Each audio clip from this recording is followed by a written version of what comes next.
Keep this conversation going. I want to introduce another guest as well. Joining us now, Benjamin Anthony, CEO of the MirYam Institute, joining us from the United States.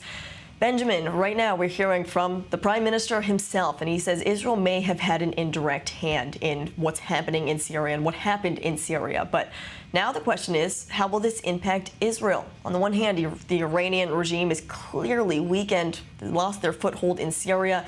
But on the other hand, radical Islamists could take over. We're talking about the remnants of al-Qaeda here. And so what could be the impact on Israel?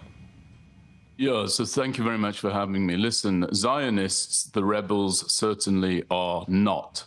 But I think it behooves us to listen very carefully to what I view as an excellent statement by Prime Minister Netanyahu at the Israel-Syrian border that you just showed to your viewers, because he puts this into a very clear context. He described Assad as a vital link in the Iranian axis of evil.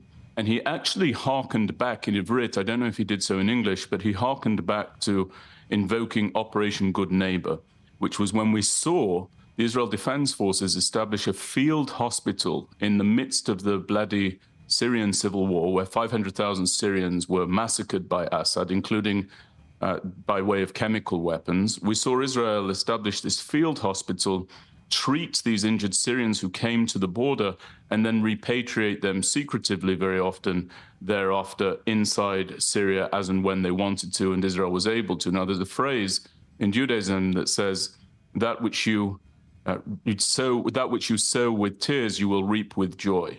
It's possible, just possible, that we can be slightly optimistic about the idea that some among these rebel forces were the beneficiaries of this benevolence of the state of Israel and may, just may, remember that. But in the absence of certainty on that point, what's going on with Israel's policy is very, very clear, and it can be simplified to a few key points. Number one, hold the territory that you capture in war.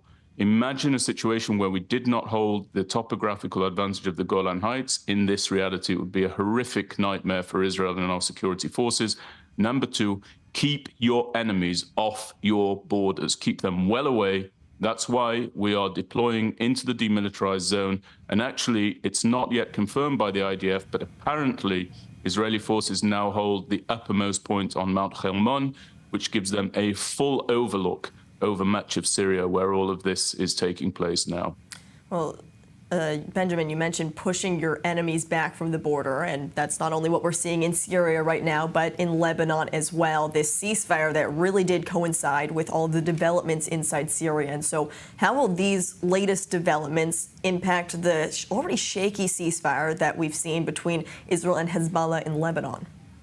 Yeah, thanks for your question, and you're really coming to something that I hope the powers that be in Israel will extrapolate from what's going on in Syria. Look, good old-fashioned principles of holding strategic depth, of holding the topographical advantage, of holding territory that you capture for the sake of security considerations, those old-fashioned principles need to be applied to the modern moment. They need to be applied certainly to the Palestinian area inside the Gaza Strip and Judea and Samaria, and as you just asked, certainly inside Lebanon, which is why I'm not a fan of the Lebanon ceasefire, the ceasefire between Israel and that country. I don't think that we've sufficiently guaranteed that we will keep Hezbollah away from our border. You bring back the Lebanese civilians to the border, you are bringing back the facilitators, at least, of Hezbollah.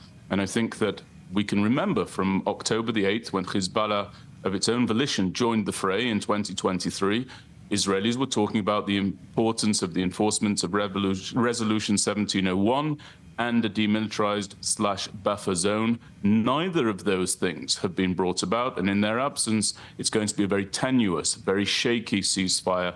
As I said, I'm not a fan of it. I'm very, very appreciative of the tremendous gains the IDF made in southern Lebanon. Those are beyond reproach. But you cannot bring these people back to the border with Israel. Territory matters. It's important. Anybody who doubts that, I suggest that they open a map and take a very, very good look at the harsh reality of the terrain in the Middle East. Benjamin, stay with us.